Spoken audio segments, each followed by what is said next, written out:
સુરતના પાંડેસરામાં bogus doctor ઝડપાવા મામલે કાર્યવાહી કરાઈ છે। આરોપીઓએ લોકો પાસેથી પૈસા લઈ ડોક્ટરની અનેક બોગસ ડિગ્રી બનાવી આપી હતી। પોલીસે આરોપીઓને ઝડપીને બોગસ ડિગ્રી કબજે કરી કાર્યવાહી કરી છે। જોકે મેડિકલ બોગસ ડિગ્રી બનાવવાનો આંકડો હજુ પણ વધી શકે છે। બોગસ મેડિકલ સર્ટી છાપવામાં હાલ રસેશ અને બીકે રાવતની મોટી ભૂમિકા હોવાનું પોલીસ તપાસમાં ખુલ્યું છે। આરોપીઓના વધુ 5 દિવસના રિમાન્ડ માંગવામાં આવશે। एक राइस मिल में काम करने वाले आदमी को इन्होंने डॉक्टर बना दिया था कि इसमें तुम 10-20 हज़ार की क्या नौकरी कर रहे हो और ये लो और आराम से तुम 1-2 लाख रुपए महीने के कमा पाओगे। एक आदमी जो व्हीकल का मैकेनिक है उसको वहाँ से हटा के इन लोगों ने डॉक्टर की डिग्री देके, ये सोबित इरफान रसेस और इन लोगों ने उसको डॉक्टर का सर्टिफिकेट देके और एक रूम देके वहाँ पे बिठा दिया था। સુરતની સમાચાર ઉધનામાં છેડતીનો આરોપી સકંજામાં આવી ગયો છે। પોલીસે એક આરોપીની ધરપકડ કરી છે। ઊન વિસ્તારમાંથી ઝડપાયો છે આરોપી વિધર્મી હોવાનો ખુલાસો થયો છે। સંચાના મશીન ચલાવવાનું કામ કરતો હતો યુવક। સુરતના ઉધના વિસ્તારમાં અંજના સ્થિત અમન સોસાયટી નજીક આરોપીએ યુવતીઓની છેડતી કરી હોવાની ઘટના સીસીટીવીમાં કેદ થઈ હતી, જેને લઈને સોસાયટીના ઉપપ્રમુખે પોલીસમાં અરજી પણ કરી હતી। પોલીસે ફરિયાદ અને સીસીટીવીના આધારે અલગ અલગ ટીમ બનાવી તપાસનો ધમધમાટ શરૂ કર્યો છે। ત્યારે પોલીસે ઊન વિસ્તારમાં રહેતા અને સંચાના મશીન ચલાવતા યુવકને દબોચી લઈ કાર્યવાહી હાથ ધરી છે। 700 થી વધુ સીસીટીવી ચેક કર્યા છે, જેમાં આરોપી જે છે એને પાછળ અમે ઘણા પાછળ હતા, કેમ કે 24 કલાક જેટલું અંતર થઈ ગયું હતું, પરંતુ વિવિધ ટીમો બનાવીને છેવટે અમને સફળતા મળી હતી। અમારી ટીમને અમે અભિનંદન પાઠવીએ છીએ, કેમ કે ખૂબ જ મોટું ટાસ્ક હતું। અંબાજીથી સમાચાર દાતાના ભીમાળ ગામે ચોરીની ઘટના। ભીમાળ ગામના નવાવાસમાં મોડી રાત્રે ચોર ત્રાટક્યા હતા। બુકાનીધારી તસ્કરો ગેરેજમાં ઘૂસ્યા। મોડી રાત્રે 1 વાગ્યાના સુમારે ચોરીની ઘટનાને આપ્યો અંજામ। મારુતિ વાનમાં માલ સામાન ભરીને તસ્કરો ફરાર। રિપેરિંગ માટે આવેલી મોટરો સહિત અન્ય સામગ્રીની કરી ચોરી। ચોરીની સમગ્ર ઘટના સીસીટીવી કેમેરામાં કેદ થઈ દાતાના પોલીસ સ્ટેશનમાં કરાઈ ફરિયાદ। દ્રશ્યોની અંદર સમગ્ર ચોરીની ઘટના જે છે તે જોવા મળી રહી છે। હાલમાં પોલીસ ફરિયાદ કરવામાં આવી છે। દાતાના ભીમાળ ગામે તસ્કરો પહેલેથી જાણે નિશાન બનાવીને બેઠા હોય તે રીતના દ્રશ્યો જોવા મળ્યા। આખી મોડસ ઓપરેન્ડી જાણે પહેલેથી નક્કી હોય તે પ્રમાણેના દ્રશ્યો હાલમાં ચોરી કરતી વખતે નજરે પડ્યા છે।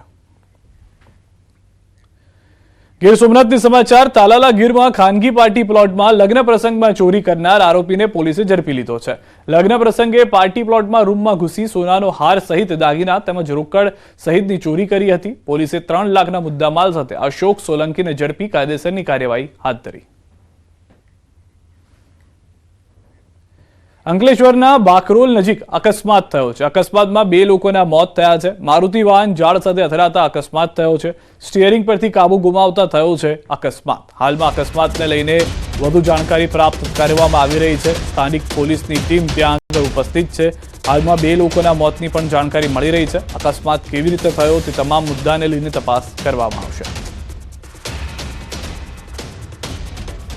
વડોદરા હાલોલ રોડ પર રેફરલ ચોકડી પાસે વહેલી સવારે લાકડા ભરેલા ટેમ્પાને બચાવવા જતા ટેન્કર કેબિનમાં ઘૂસી ગયો। રોડ સાઇડ પર આવેલા લારી અને કેબિનનો કચ્ચર ઘાણ નીકળી ગયો। કેમિકલ ભરેલ ટેન્કરે અકસ્માત સર્જાતા અફરાતફરીનો માહોલ સર્જાયો। ઘટનામાં ટેન્કર ચાલકને નાની મોટી ઇજાઓ પહોંચતા સારવાર અર્થે ખસેડાયો। જો કે રેફરલ ચોકડી પર મુસાફરો વધુ સંખ્યામાં હોત તો મોટી દુર્ઘટના સર્જાઈ હોત। સમગ્ર ઘટનાના સીસીટીવી ફૂટેજ જોવા મળ્યા છે। વડોદરાથી સમાચાર ગોલ્ડન ચોકડી પાસે ગેરેજમાં મારામારી। બુલેટ રિપેરિંગ કરવા આવેલા ગ્રાહકે મારામારી કરી। મારામારીની ઘટના સીસીટીવીમાં કેદ થઈ।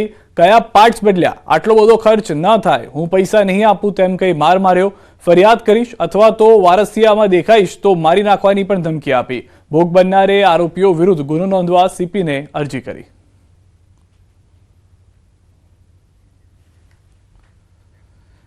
આ તરફ વડોદરાની અંદર પોલીસની કાર્યવાહી જોવા મળી રહી છે અને પોલીસની કાર્યવાહી પર સવાલો ઉઠી રહ્યા છે। છાણીમાં ડોર ટુ ડોર ગાડીના ડ્રાઈવર દ્વારા બાળકને કચરી નાખવામાં આવ્યો હતો।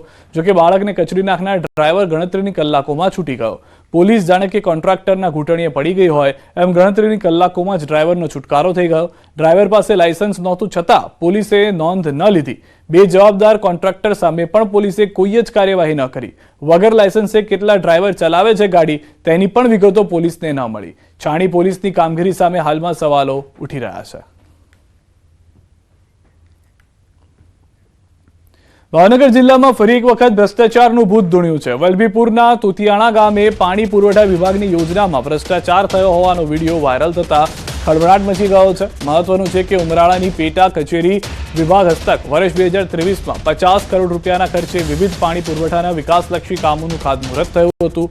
આપ પાણીના ટાંકાના દ્રશ્યો જોઈ શકો છો, જેમાં નવીન ટાંકામાં પ્રથમ ટ્રાયલમાં જ પાણી ભરવામાં આવતા ટાંકામાંથી પાણી લીક થયું. પીડી કન્સ્ટ્રક્શને આ ભ્રષ્ટાચાર રૂપી ટાંકો બનાવ્યાની લોકમુખે ચર્ચા છે.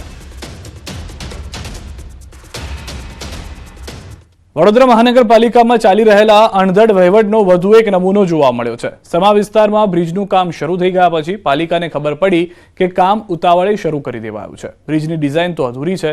હવે બ્રિજની ડિઝાઇન બદલવાનો ઠરાવ થતા વિવાદ ઉભો થયો છે. સમા વિસ્તારમાં 65 કરોડના ખર્ચે બની રહેલા બ્રિજનું ટેન્ડર થતા કોન્ટ્રાક્ટરે કામ શરૂ કરી દીધું હતું. 15 દિવસ પહેલા રૂટ પણ ડાયવર્ટ કરી દેવાયા હતા, જેના કારણે વાહન ચાલકોને હાલાકી થઈ રહી છે. જોકે હવે સ્ટેન્ડિંગ કમિટી ઠરાવ કરીને બ્રિજને વિશ્વામિત્રી બ્રિજ સાથે જોડવાનું સૂચન કરતા કામગીરી ખોરંભે ચડી છે, જેના કારણે નાગરિકો લાલઘુમ થયા છે. 56 ના 100 કરોડ થઈ ગયા. કોના બાપની દિવાળી? છેવટે તો આપણું જ છે ને ભાઈ. અલ્યા વગાડ ઢોલી કે વગાડ ઢોલી. એટલે આ તાલ જોવાના છે આપણે, અને પબ્લિકના પૈસા વેડફાઈ રહ્યા છે. તમે પહેલા સ્ટ્રક્ચર ફિટ કરો, એનો નકશો પાસ કરાવો, એની ડિઝાઇન ફિટ થાય. એ ખરેખર યોગ્ય છે કે નહીં? યોગ્ય જ હોય અને ખરેખર પબ્લિકને સર્વિસમાં આવે એવી કામ હોય તો જ આ કાર્ય કરવું જોઈએ. અને ડિઝાઇનને બદલવાના કારણો હજુ ફાઇનલ થયા વગર આ રીતે રોડનું કામ ચાલુ કરવું એ પબ્લિક માટે તો એક જાતનો ત્રાસ જ રહેવાનો. અને રોડ રસ્તા બધા રિપેરિંગ કર્યા વગર જો આ બ્રિજ કામ ચાલુ થયું છે તો 100% લોંગ ટાઈમ સુધી લોકો હેરાન થવાના. માગણી તો એ જ કે તમારે જો કરવું જ હોય તો આખા રોડનું સોલ્યુશન આપો. કોઈ એક સર્કલથી કોઈ પ્રોબ્લેમ સોલ્વ થવાનો નથી. ત્યારે આ નવું જ બહાર આવી રહ્યું છે કે આ બ્રિજ પેલા સાથે જોઈન્ટ થશે અને પેલો ડિસ્ટ્રક્ટ થશે અને પછી આ જોઈન્ટ થશે. એટલે આ તો બહુ લેન્ધી પ્રોસેસ છે. તો પ્રેક્ટિકલી તો આ તો પૂરો વેડફાટ જ છે પૈસા. અને આજે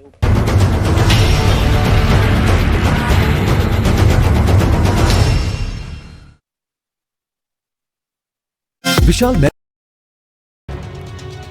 લુક્કા તત્વો દાદાગીરી કરી તો કંઈક આવા હાલ થશે. જો જાહેરમાં હવા કરી નિર્દોષ લોકો પર રોપ જમાવ્યો તો પોલીસ તમારી હવા કાઢી નાખશે.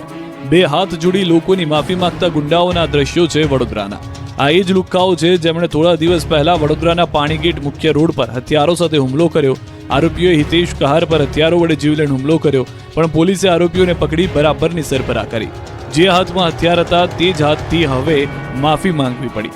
પોલીસે એવો સબક શીખવ્યો કે આ લોકોને ચાલવાના પણ ફાફા પડી ગયા, જમીન પર પગ મૂકવાના પણ સાસા પડી ગયા. જે વિસ્તારમાં દહેશત ફેલાવી હતી તે જ વિસ્તારમાં પોલીસે આરોપીઓનું સરઘસ કાઢ્યું. સરઘસ કાઢી તવાઈ બોલાવી. નરેશ, હર્ષ અને શિવમ કહાર નામના આરોપીઓનું સરઘસ કાઢી ઘટનાનું રિકન્સ્ટ્રક્શન કર્યું. જોઈ લો, ગોધરાના લીલેશરા ગામે જન્મ દિવસે કાયદાના લીરે લીરા ઉડાવવા શખ્સને ભારે પડી ગયા. તલવારથી કેક કાપી ભાઈગીરી કરતા મહાશયને પકડી પોલીસે બધી ભાઈગીરી ઉતારી નાખી. જન્મદિવસના રંગમાં ભંગ પડ્યો. ગોધરાના લીલેશરા ગામે મહેબૂબ ગોરા નામના શખ્સનો જન્મદિવસ હતો, જેની ઉજવણીમાં ભાન ભૂલેલા લોકોએ